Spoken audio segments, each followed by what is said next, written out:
first item, welcome you to this meeting of the Easter Ross Area Committee. And I think, given that we're already 2 minutes behind, I better get started. Okay, so the first item on the agenda is apologies for absence. Fiona, do we have any apologies for absence? Yeah, I have apologies from Councillor Rawlings. I noticed Councillor Smith is not here, but I don't know if she's planning. Okay, right. Thanks for that. The second item on the agenda is declarations of interest. Are there any declarations of interest? Yes, I do, Derek. I have to declare an interest, obviously, in the one that involves fixing the roads. Wait a minute, I can't see anything. I can't even see any of my notes or anything. Sorry. I think you probably know the one that I'm talking about. I just can't get my computer to work right. I'm trying to use the mobile phone as I go, but it's not happening either. But yes, do you know the one, Derek? I have to declare an interest. I think it's the Inner Murray Firth proposed The Inner Murray local Firth development one. That's plan. it. Yeah. Yeah. Yeah. So My that's phone's item. just starting to work. Yeah.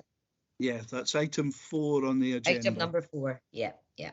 Okay, so you've declared an interest, and you'll leave the meeting at that point, and we'll bring you back in when we get to item 5. Perfect. Okay. Thank you, Derek. Thanks, Pauline. Right. Are there any other declarations of interest?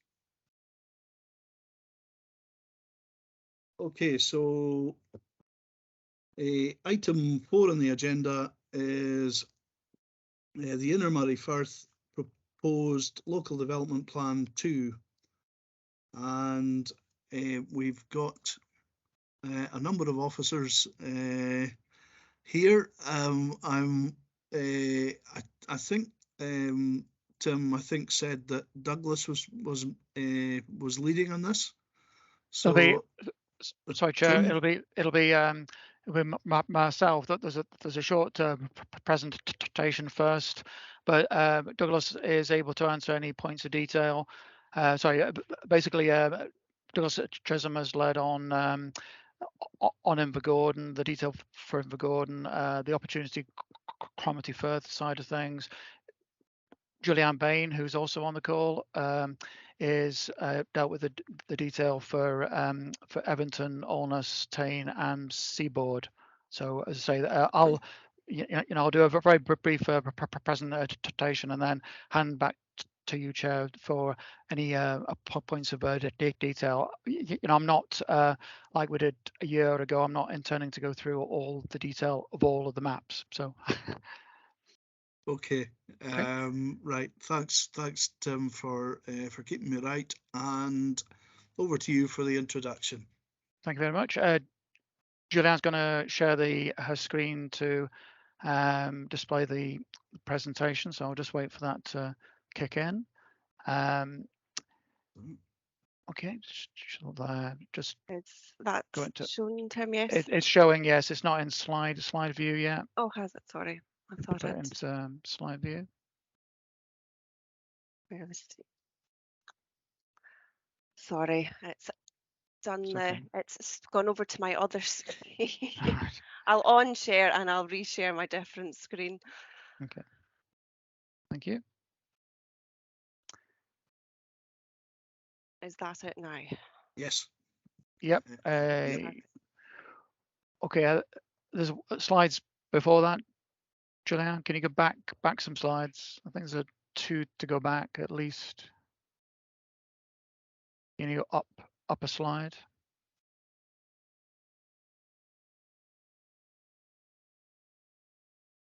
Sorry, I'm realising I'm on mute as well.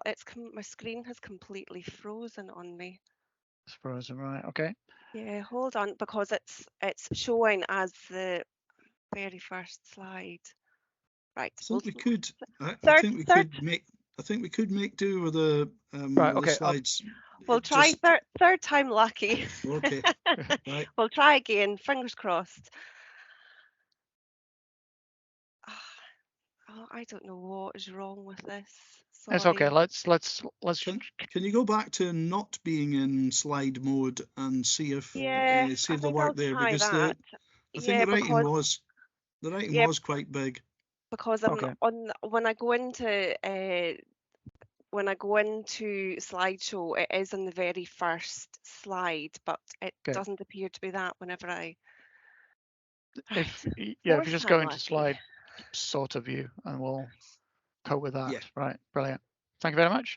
Okay, members. Yeah, item 4 on your agenda is to come back to you. Really, this the 6 relevant local committees signed off on the content of the proposed plan about a year ago, and basically the local council has made a decision at that point on what the content of the council plan should be.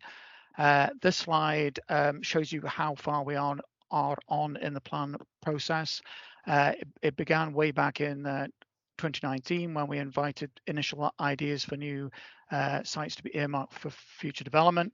We had an initial site options draft of the plan, the main issues report in 2021, and as I say, this local committee and others approved the content of the proposed plan a year ago. We issued what's called the proposed plan earlier this year, and the detail of the report that you have in front of you talks about the comments that received on the plan. And it's also, if you look in the detail, what's called the Schedule 4s, so that's Appendix 1 and 2, they detail what the council's answers, if you like, are to the comments there that have been made are. What happens next, and that is, there's a slide that deals with the detail of this, but basically all the objections to the plan and the council's response are going to get passed to a government appointed reporter who has the final say on the content of the council's plan. Next slide, please. So yeah, lots of comments received, over 1,000 comments received, and we were out consulting people between March and June of 2022. Most of the comments received relate to the local detail, and as I say, just so you're aware what is in Appendix 1 and 2, the local detail that you're being asked to approve is in Appendix 1, and wider context, if you like, is dealt with in Appendix 2. The reason we're giving you Appendix 2 as well is so some of the decisions that you make at the local level are to a degree affected by the overarching issues contained in the wider plan. So that's why the detail of Appendix 2 is in front of you as well. As I've just hinted at, there isn't really a chance to make major changes to the plan at this late stage in the plan process. However, there are several minor adjustments to the council's position before we pass it to the government appointed reporter that we're drawing to your attention within the report. And the next slide, please. This, for your particular local committee area, these are the minor adjustments we are suggesting to you. As I say, we can't formally change the plan at this late time. However, we can drop a large hint, if you like, to the government appointed reporter on if the reporter is minded to agree with these changes to the plan, it gives an indication of what the council will be likely to support. So that's these are the 3 main adjustments recommended to you, and if your committee agrees to it, then we will pass those on to the reporter to consider. So as I say, that probably the most important one, in light of the Opportunity Committee Firth bid, we are suggesting to yourselves and then to the reporter, if you agree, that we should expand the employment potential at Invergordon Harbour, Cromarty Firth Industrial Estate, Highland Deep Haven, and Nig Yard. There was a council to there was a report to full council on this issue, and there were maps in the appendix to that report, and those are the boundary changes that we are recommending to you. There's also an additional employment allocation to the west of the Cromarty Firth Industrial Park. which is already allocated in the adopted local development plan for the area, which dates to 2015. And finally, in Tain, land adjacent to the Morangi Hotel, we are going to suggest to the reporter that that be earmarked for business and education uses. This was mentioned by local members when we were with you a year ago. Next slide, please. So yeah, what happens? This meeting is one of 6 local city committees that are considering the local detail this month. The overview issue is going to get reported to the Economy and Infrastructure Committee, which doesn't take place until early next year. Thereafter, hopefully about March time, we will submit the plan, all the objections, and the council's case, which, as I say, is in Appendix 1 and 2. We send that off to government in March 2023. Thereafter, several government-appointed reporters will be appointed, and the examination process will begin at that point.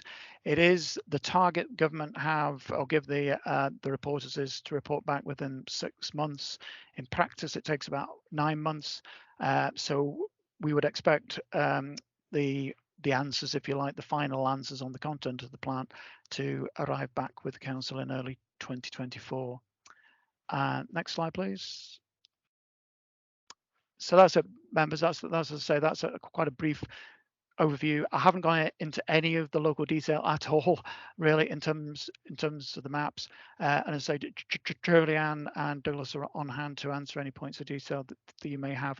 We also have maps available as well if you want to talk about the detail of any given site. Thank you. Sorry, if I could just jump in just before there are any questions, but it's just to point out that on one of the slides it referred to Highland Deep Haven being put forward for expansion, but actually it's not Highland Deep Haven. It's Port Cromarty Firth in Vergordon Harbour and at Nig, but Highland Deep Haven isn't due for any expansion over and above the allocation that's shown in the plan.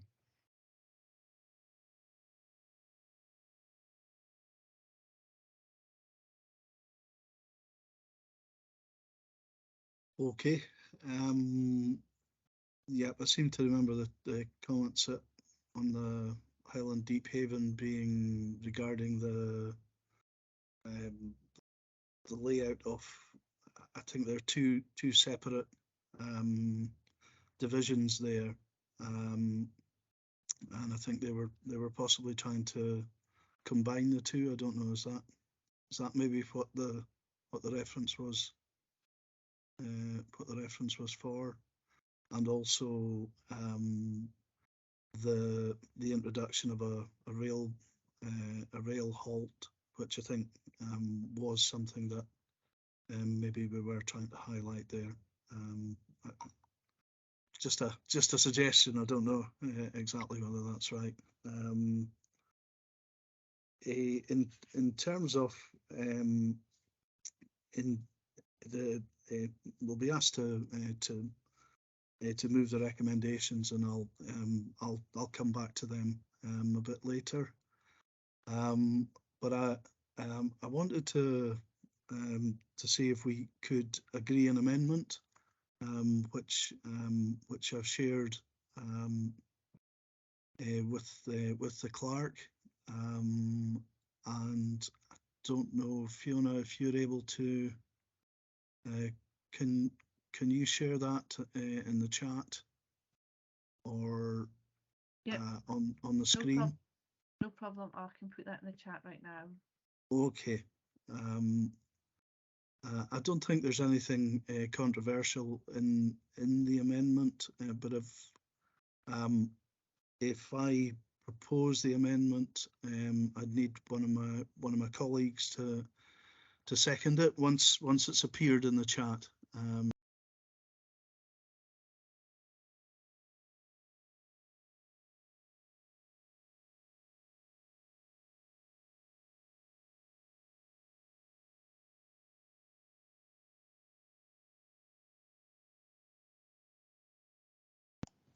I'm happy to second that, Derek. You're on mute at the moment. Okay, right. It's and thanks. I think it was Molly who seconded it. So so that's fine. Is there anybody who have any difficulties with the amendment? Okay, I don't think there is. Right. Do we want to have a discussion and ask any queries that you have, either with Douglas or with Julianne? And Molly, you've got your hand up first, so we'll let you go first. Thanks, Derek. Just a quick one regarding EV02, which I think, Julianne, you might be best placed to discuss. It's a difficult one because obviously, you know, in the response from the council, it's been acknowledged that Kilturn will need a new primary school at some point, and also acknowledges that EV02 could be used for community use, yet that is not a recommendation that will go forward because it's come in quite late. I think I understand that things can't really be changed at this point. I think putting that forward to the reporter is probably a fairly weak defence, given that the site would be very suitable, and the current site proposed for the school is certainly on the boundaries of the village. I don't know if you have further information on that. I understand that the proposal came in only at this consultation period because I received it from the gentleman that put it forward. But is there any way that that could be revised in the future? Thank you. Yes, it hadn't come forward as a suggestion until we had gone out for consultation on the proposed plan, which is sort of quite late down the line of coming forward with ideas such as sites for new schools. There is no commitment in the capital programme for a replacement school either, and the site EV03 Drummond Farm is allocated for housing and community, and the community element of it is for potential extension of the school premises into that land. And certainly education have been looking at that about what potential there could be there. In terms of the land at EV02, you know, on the looking at it in its most basic terms as a site, yes, it is a much more centrally located site. It probably would be quite a good site for a school, but the landowner of that site, you know, we've not had any discussions with them about whether they would be happy to sell land for it to be used for community uses. They have been pursuing housing allocation on the land, and that's what you see in the proposed plan.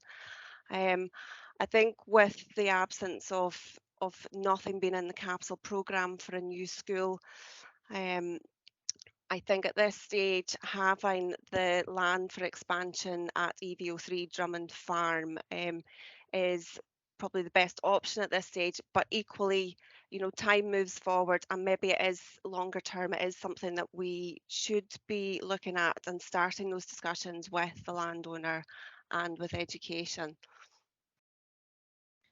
Sorry, Derek, do you mind if I come back? Yeah, that's helpful. I suppose just looking at the amendment that Derek has put forward, specifically to approve the commitment to review the plan within 2 years of a successful opportunity community first bid. In your view, would that be an opportunity to revisit that if that bid was successful?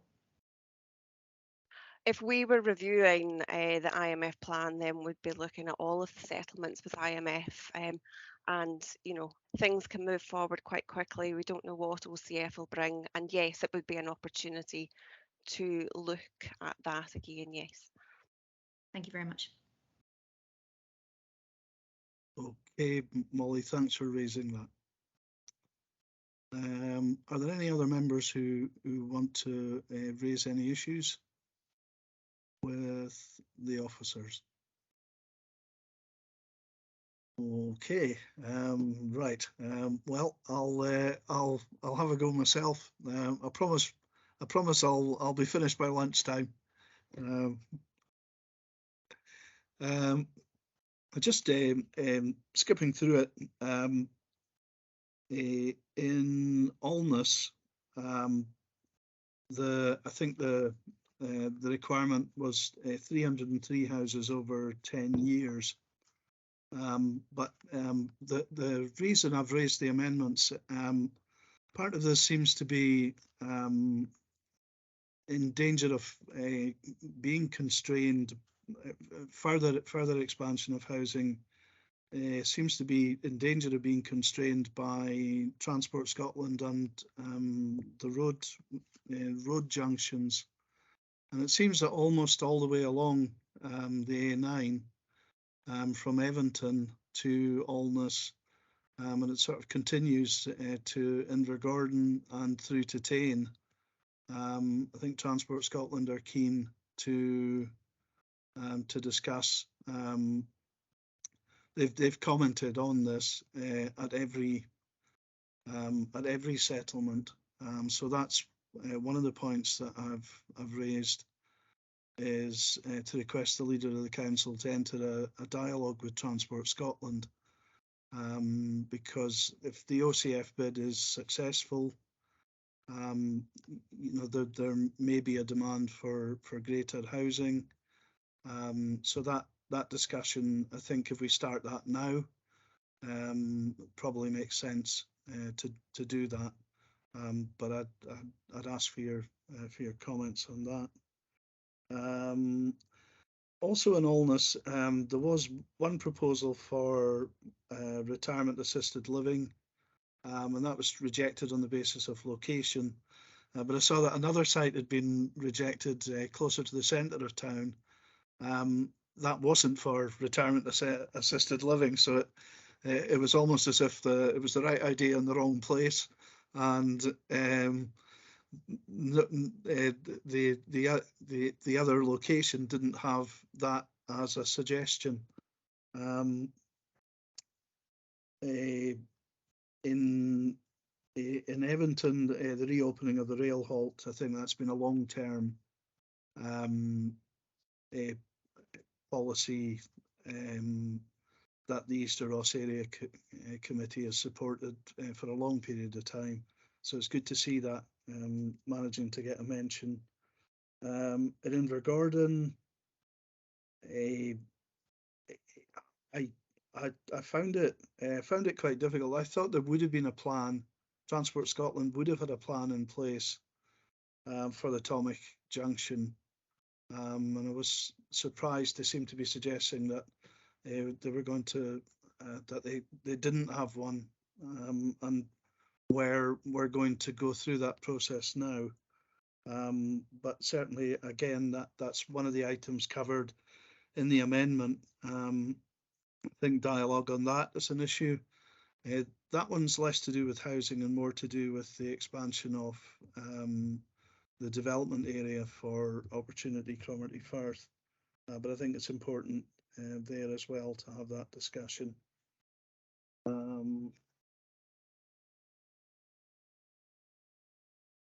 I haven't mentioned the hinterland policy in my amendments, and I won't go there today. I think if the OCF bid is successful, then clearly we need to have a look at the continuation of the hinterland policy.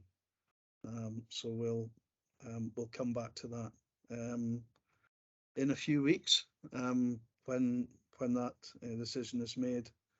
On page 104 of the report or 101 of the paper, there's an item issue XX, and I don't know whether that's just the issue has to be, if you could identify the issue before the report goes, that would be good.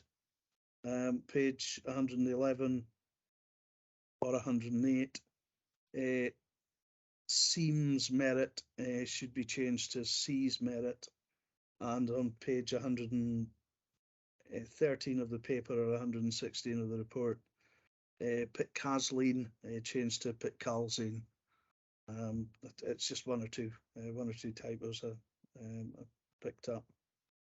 In terms of strategic matters, I thought, personally, I supported the views of HIE and Homes for Scotland in terms of hinterland and houses in the countryside. And we'll leave that. I think those were all of the things I noted. So if they're, I'll give officers the opportunity to comment on what I've said, and then we'll move the recommendations and the amendment after that. Okay, Jeff. Thanks very much. I'll turn to Julianne to answer onus the elderly people's housing. I think you raised why a central site had been disregarded. Douglas, I think, is got has certainly been involved in a Atomic Junction meeting and might be able to offer a response on that one and wider issues with the A9 junctions. The factual amendments that you've raised, we will do.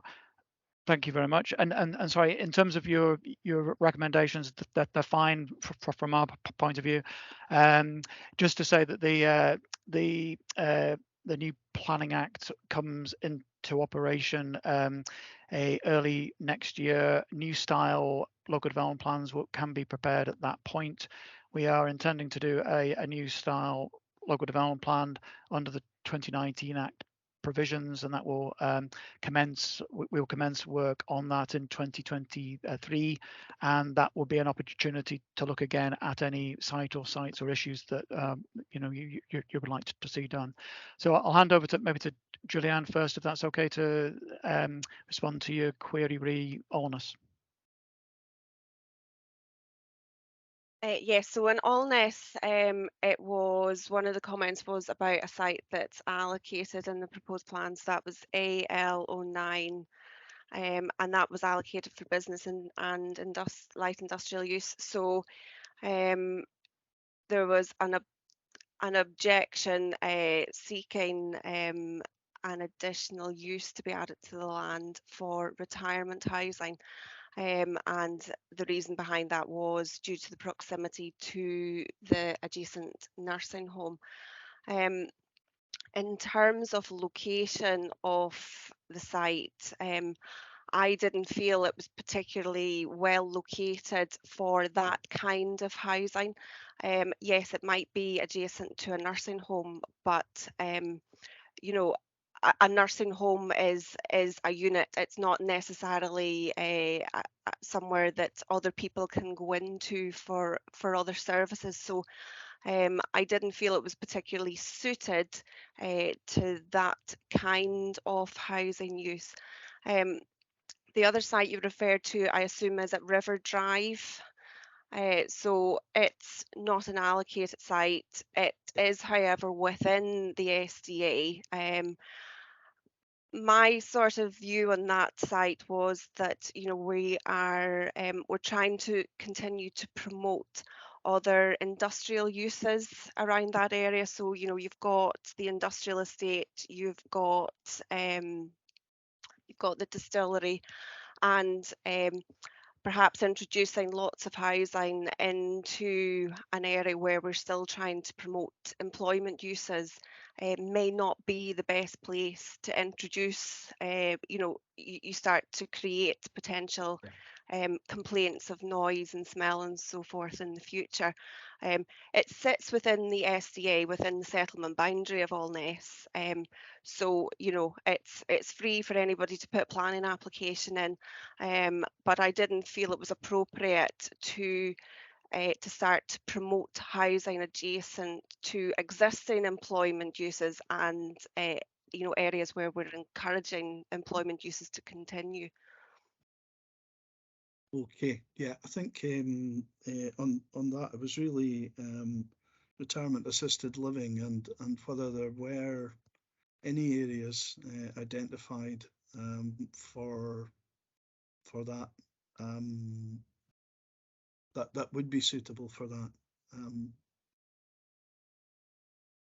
Tim, do you want to answer that? There, we have got a new policy within our plan. Do you want to answer that, Tim? Yeah, sure. Yeah. Sorry. Across the plan area as a whole, we are, for the bigger development sites, we are going to try to force a developer of any large development site to have a, I think it's 5 or 10% of the units across a large development site have got to be fully adapted for older people. So it's got wheelchair livable rather than wheelchair accessible. So in other words, it's the it's even affordable agencies don't deliver that requirement. Sorry, apart from the Allness development, which I think was a sort of groundbreaking one. But in general, private house builders and affordable housing agencies don't deliver fully wheelchair livable accommodation, and the new general policy across the whole of the plan area for the larger developments will insist on a certain percentage of homes being designed to that type. So that will apply to any of the Allness or Tain sites over a set size. Yep, thanks. That's reassuring. Thank you. So that's right. I'll pass it over now to Douglas Chisholm, who will try to provide some answers on the Transport Scotland issues that you've raised. Yeah, thanks, Tim. Thomas Junction, yeah, we've had meetings with Transport Scotland over recent years through the plan review to identify what the exact issues are and what mitigations required. Essentially, there is a road safety issue, but from a capacity side, they're fairly content. There are I think you may have been referencing plans that have been drawn up. I think it was council commissioned probably 10 years ago at least, for a couple of different options for how you do that, but it's not had any formal agreement or funding to deliver that. So essentially that sits as a bit of a resource, I guess, that can be turned to when the time comes. But Transport Scotland have made comments on the plan, highlighting the need for further appraisal, and we've accepted that. It's a requirement that we're going to add to the plan, that a strategic transport appraisal guidance approach is taken, which will assess the cumulative impacts of what the plan's putting forward and set out a range of options for how you address that, and the sort of business cases of each of those options will be set out. So I think your amendment in the chat will be a really useful one. I think having the leader of the council and having the council push Transport Scotland into engaging further to address this will be really important, and that goes across the board. Obviously, they've got particular interests in along this stretch of the A9, where there's several of these junctions. But I think having that engagement at the top level will help to move things on. And we've got Opportunity Economic Firth. It's an exciting time for Easter Ross ahead, and you know, these sorts of strategic matters should be looked at as part of that proposal. Okay, thank you, Douglas, and thanks to the whole team. It's been an extraordinary piece of work. I mean, it certainly, I think it's the biggest activity that many of the councillors have been involved in. It's come at a time where I think the planning team have done a fantastic job in helping the council along the road, and helping the partners in the Opportunity Cromarty Firth bid. The support that they've had from the council, I think, will be noted both by them, and it should be noted by the public. You've done a fantastic job. If in the next few weeks we hear that this has been delivered, a huge amount of the credit for that will go to the planning team, who've been so helpful in getting us to the position that we're in today. So thanks to all of the team for all of the work that you're doing, and you need to know that it's appreciated by the councillors and by the communities up and down the A9. So thanks for everything you've done. And before I forget, and Fiona has to remind me, I better move the recommendations in the report, and the amendment in the chat. I haven't heard anybody wishing to speak against it. So unless anybody is objecting, can we move the motion as amended, move the recommendations as amended unanimously? Can I get the agreement to that? Yep. Okay. Fiona, are you happy that I've got that right? Yes, that all seems fine. Thanks, Derek. Okay, thanks. And thanks to the team. Right, Thank you. so the next item on the agenda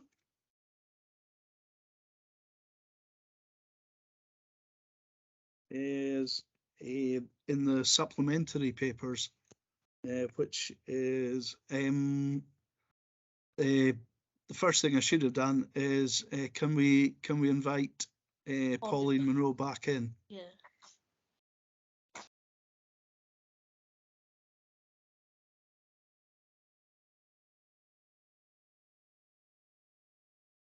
Okay, let's see if, just pause briefly just to see if Pauline rejoins us. I've asked her again. Okay, thanks. Thanks, Fiona. Right, so that the next item on the agenda is Highland Council place-based fund update. That's item 5 on the agenda. There has a report has gone round, and the committee is asked to note the update on place-based investment funds in wards 6 and 7. Does anybody wish to comment on the report? Is there an introduction from officers? Alison, do you have anything you want to? I suppose there was just 2 items that I would highlight. Thank you, Chair. Okay. So certainly, members, it is an update report. It's just to give you an update on the spend against the funds. A couple of things to highlight, both in terms of the play provision investment, both Ward 6 and Ward 7, as is detailed in the report and in the tables provided at Table 1 and Table 3.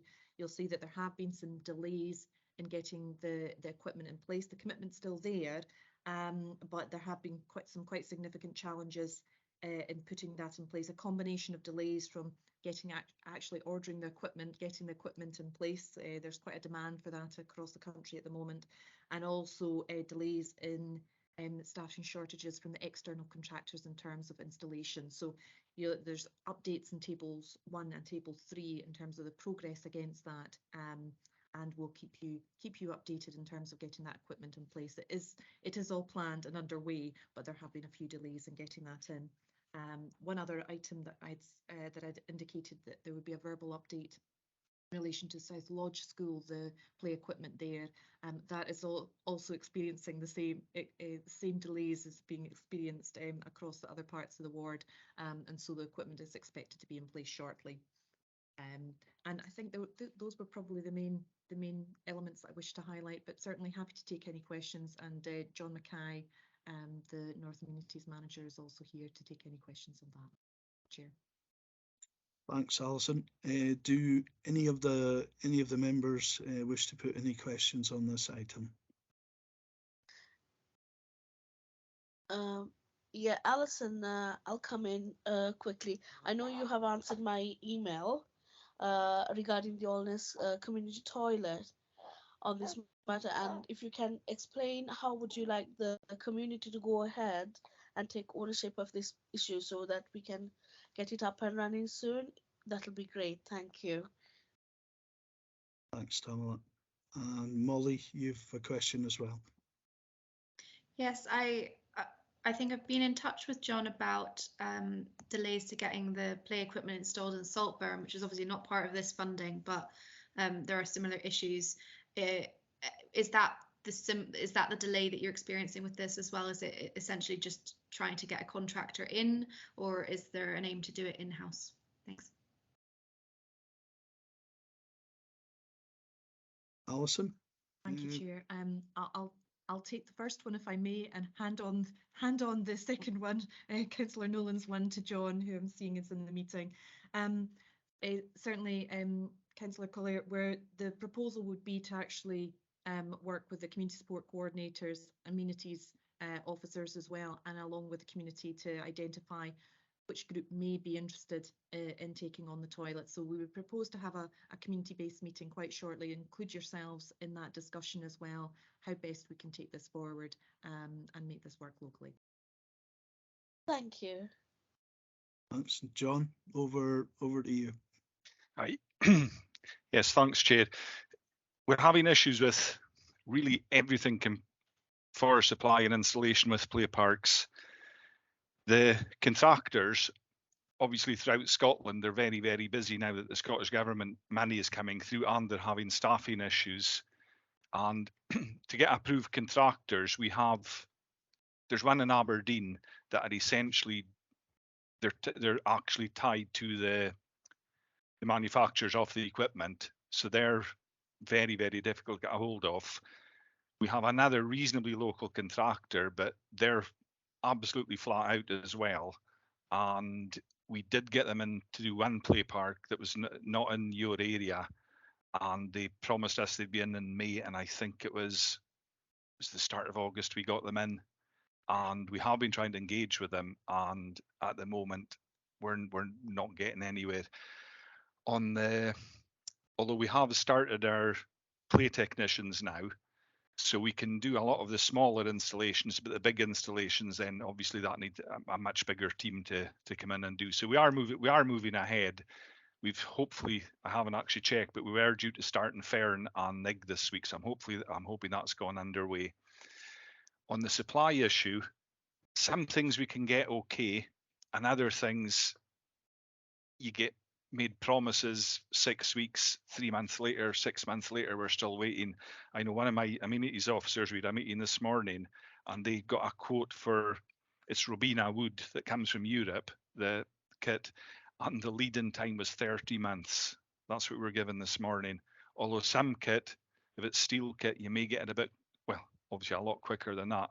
But there's real supply issues, and even sometimes having trouble getting quotes from manufacturers now because they've got such a backlog. I think we're suffering at almost a double whammy, if you like, in that there's the material shortage, there's trouble getting steel, there's trouble with employees and everything, and we've also got the fact that every council in Scotland has been given this money from the Scottish government, so we're all chomping at the bit to buy stuff. So we are committed. We're doing everything we can. Just about everything has now been ordered. There's some stuff we can't order that has to be delivered to site, like big rocks and things like that. We don't want to take them into depots and then have to pay for them to be moved again. And there's other stuff that's got quite a short life, like adhesives and some specialist paints and things. We don't want to order them until we know we can actually use them, because we certainly don't want them the shelf life going on them. Thanks, that's really helpful. It's just, I totally understand the issues you're facing. It's just good to be able to update local communities. Thank you. Yep, that's thanks from me as well to John and to Alison for the update. So the committee is, unless there's anybody else, Pauline, I notice you're back with us now. I know, Derek, sorry, I think I missed the first part, but I've read the report and everything, and I heard the girls' questions, which is probably something very similar to what I've said myself, so there's no point in carrying any further. Thanks, guys, it was a good report. Give you the opportunity. Thank you, Derek. Okay, so item 5, the committee's asked to note the update on place-based investment funds in wards 6 and 7. Can we agree that we've done that? Agree. Okay, thanks. Right, so item 6 on the agenda is Invergordon 20 miles an hour speed limit and traffic calming. Do we have officers here to present on that item? Yes, Chair, thank you. Hi, Ross. How's everyone? Yes, so 20 mile an hour in Invergordon.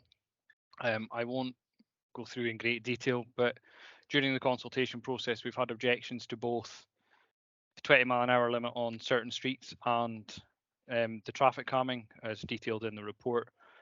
So we're seeking to progress with the making of the 20 order as designed, and seek approval to continue with the installation of the traffic calming on the grounds that, you know, these are routes to schools, community routes into the village, into the town even, not village, and just trying to make it, you know, as easy for drivers to know what speed they'll be going as possible. And where we think the speeds are high, we've put traffic calming in, or where we know the speeds to be higher than desired, we've put traffic calming in to try and bring those down to save on enforcement issues. So if members don't want me to go into any particular detail on anything, I'll open to questions, and then we can see where we can go from there. Okay, it'd be local members first. So do any of the members for Ward 6, Cromarty Firth, wish to comment? Hi, Derek. Sorry, I'm having trouble. I can't even get my hand up. My computer isn't playing ball today. So I'll let Mala go first, because she actually did put a hand up. She did put her hand up. That's all right if you want to. On you go, Tamala. Okay, so I have 2 issues. Now, sorry, my baby. I don't know whether you are known to this issue in Kilturn, down the Shore Road. It's a dead end which heads to the parish church.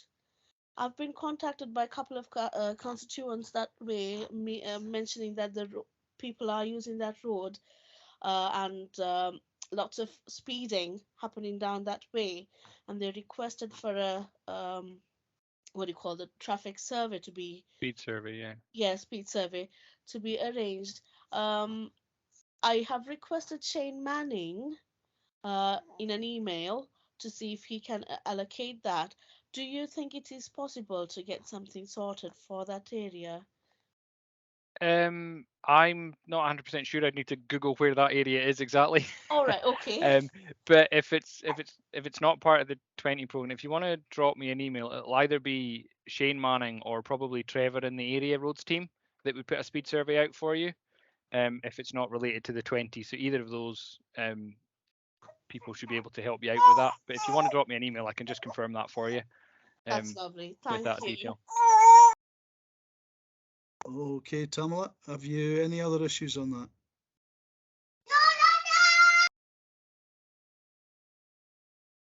That's okay. I'm going to hold Pauline, pause her, and Molly, if you go next. Sorry, just a very quick one. I'm on board with the 20. I think, you know, it's going to be the norm sooner rather than later. I did read the comments made by the objectors, and I kind of understand their unwillingness to have traffic calming measures on streets that are not particularly busy, but I defer to you completely on the regulations required to actually get that 20 in place. The only thing I would say is Appendix 3 on page 195 says Thurso rather than Invergordon. So just to note, if that's going anywhere else, it would probably want to be amended. Thanks. That was supposed to have been corrected prior to it being sent to you. Thanks. Okay, thanks, Molly. Pauline, on you go.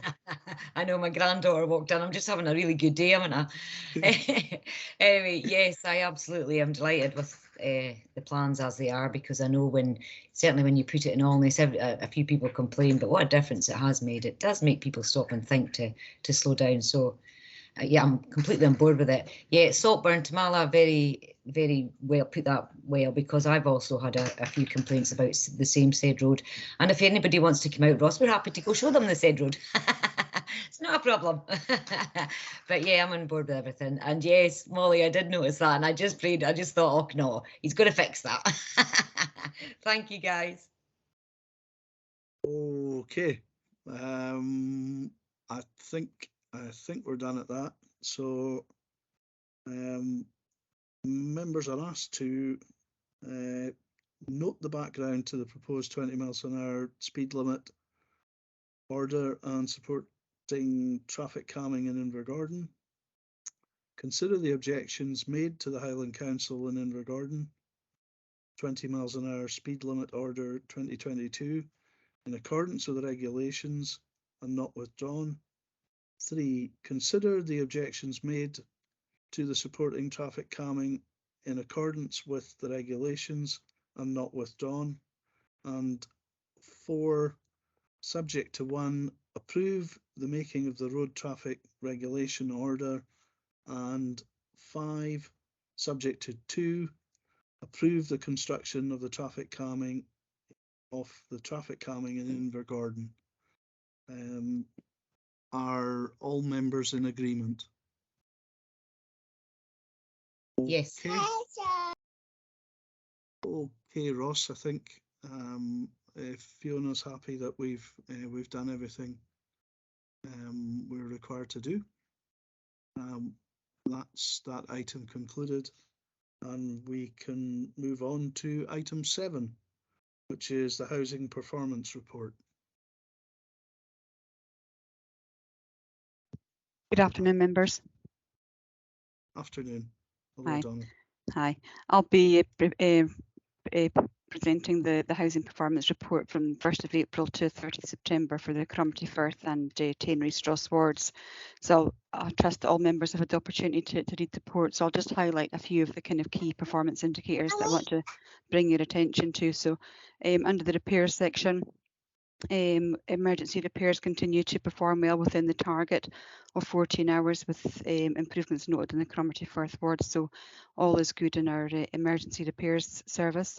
For our non-emergency repairs, we're returned within the normal target of 8 days. So that's good to back to that within the target for that area. Within tenancy management, The average relet time for void properties in Cromarty Firth is well within the target of 35 days. However, we have had some slippage in the relet performance in the Tane and Easter Ross, and that's due to a mix of material issues, which has been reported throughout the whole of council, and there was also a delays in allocations due to sensitive lighting properties there. So, but there is already seen some improvement there, so we'll just continue with that improvement, and hopefully we'll get Tane and Easter Ross back within the 35-day target in the next quarter. Rent arrears. Yeah, unfortunately, rent arrears have increased in both wards through quarter 2. However, that is consistent across the whole of Highland, and it is comparable to the same quarter of the previous financial year as well. And we continue to prioritise rent arrears, and we've been fortunate enough to increase our resources recently, so that's given us additional resource in the area team to manage rent arrears. So that should hopefully address some of that issues and help us tackle the challenge we have with the current financial climate of cost of living, etc., where it's going to be a challenge for tenants to be paying their rent and for us to get as much money in as possible. So that's the main issues, but happy to take any questions from any members. Okay, do members have any questions for Donna on the contents of the report? Pauline. Hi, Donna. Mine isn't really a question. It's just to say that, I mean, I've been a councillor for a wee while now, and I have to be honest with you, the housing department for me is one of the busiest and most proactive that I've come across in the council. And, I know there's issues around rent arrears and everything, but, you do really well. And I just want that to be noted, that we are very appreciative of all the work you do. And every time I contact any of you, everyone's very proactive. So I just really wanted to thank you. Thank you. Thank you. Thank you very much. I'll share that with the team. Tamala. Thank you. A quick question. I have been in touch with Donna many times. I know, Donna, sorry about this. I don't know, I sometimes feel like, am I the only one who's getting troubled? Like, all the issues are sent to. So I'm so sorry. I tend to not to direct all the issues, but I have some issues I always have to be mentioned too. So I come across so many emails recently from most of the constituents in our local area that houses have been allocated, social housing, and houses have been allocated to people who don't actually live in the property, and these houses have created so much trouble in the local area for the the neighbors around. Now, is there anything that we can address, especially when in a crisis where there are lots of houses, applicants for housing, and there are properties which been misused? Is there anything that we can do around this to make it more productive, the houses? Thank you. I'll respond to that, Councillor. Yeah, there is an issue if people are not living in their houses. With the housing demand that we have in the area, that is a significant issue for us. And if we do get reports of houses being not occupied, then we will investigate that and take action where appropriate. Our processes are quite difficult to prove that someone's not living in their house, but we will do all that we can to provide enough evidence to support that if someone's not living in the house, that we can take action against their tenancy. But it isn't an easy action, so just be aware of that. It's not an easy process for us to follow, but any that's reported we will take seriously, and we will do full investigations on that. Thank you. Pauline. Yeah, I was just about to say to Mal, I do what I do, go around and ask the neighbours, tap on the door next door, they'll tell you, and then I just report it to the council. I always report them. I know there's quite a few in my area as well, so I'm pretty sure there'll be a few in Invergordon. But honestly, the best thing for me was to tap on the next door neighbour. They always tell you. If it helps, Tamala, sorry. Okay, I don't think that's one for you to answer, Donna. But no, sorry, Donna. That's okay. Okay. There's no further questions. Then the committee is invited to consider the information provided on housing performance in the period 1st of April 2022 to 30th September 2022. Can we agree that we've done that? Agree. Agreed. That's fine. Thanks to the officers. Many thanks. Bye-bye now. We'll move on to item 8, which is Invergordon Common Good Fund. Alison, are you intending to speak on this? Just very briefly, Chair, the members, the report is in front of you. The income and expenditure is on budget for the year, which is set out in Appendix 1. The only issue that I would highlight, or not an issue I would highlight with you, but just to note in terms of the Invergordon Town Hall and the marketing and the sale of the Invergordon Town Hall, I've had an update that will due to be going on the market within the next 2 to 3 weeks. So just to update you on that. And the work is progressing in terms of the exploration of the feasibility study around the Bouchard and Bust. These are the only things that I would highlight, Chair, but certainly happy to answer questions. Okay. Are there any questions on the Invergordon Common Good Fund? Molly, over to you. Thanks, Alison. The only thing I would ask is that we are getting quite a lot of questions about the bust, and there has been a lot of confusion around that, and we've certainly tried to sort of smooth things out and all be singing from the same hymn sheet there. But if there could be any sort of indicative timeline to what, you know, to sort of getting this progressed, even if it's we expect something in the next 6 months, a year, 2 years, that would be really helpful. Matters. Thanks. Thanks.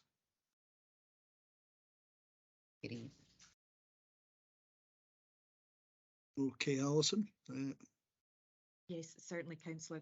That's not a problem. I'll speak with the officers who are taking this piece of work forward. I know that there have been quite a lot of discussions and a fair bit of work so far, but totally appreciate the need for a timeline. It would be helpful to take that back. So certainly update you all. Thank you. Okay, thanks. Tamala? Yeah, it's a quick question. Where can the community obtain any of the purchase packs for the town hall in Invergordon?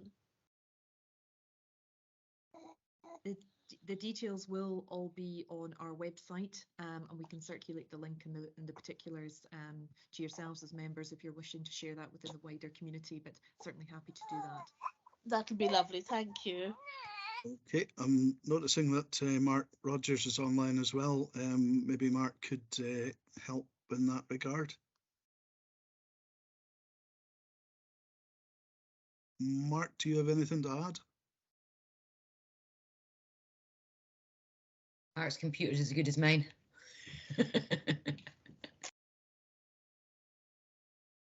Okay. Hi, Mark. Are you able to comment on that? It's just the availability of sales information for Invergordon Town Hall. Councillor Collier was asking if you knew where we could obtain the particulars.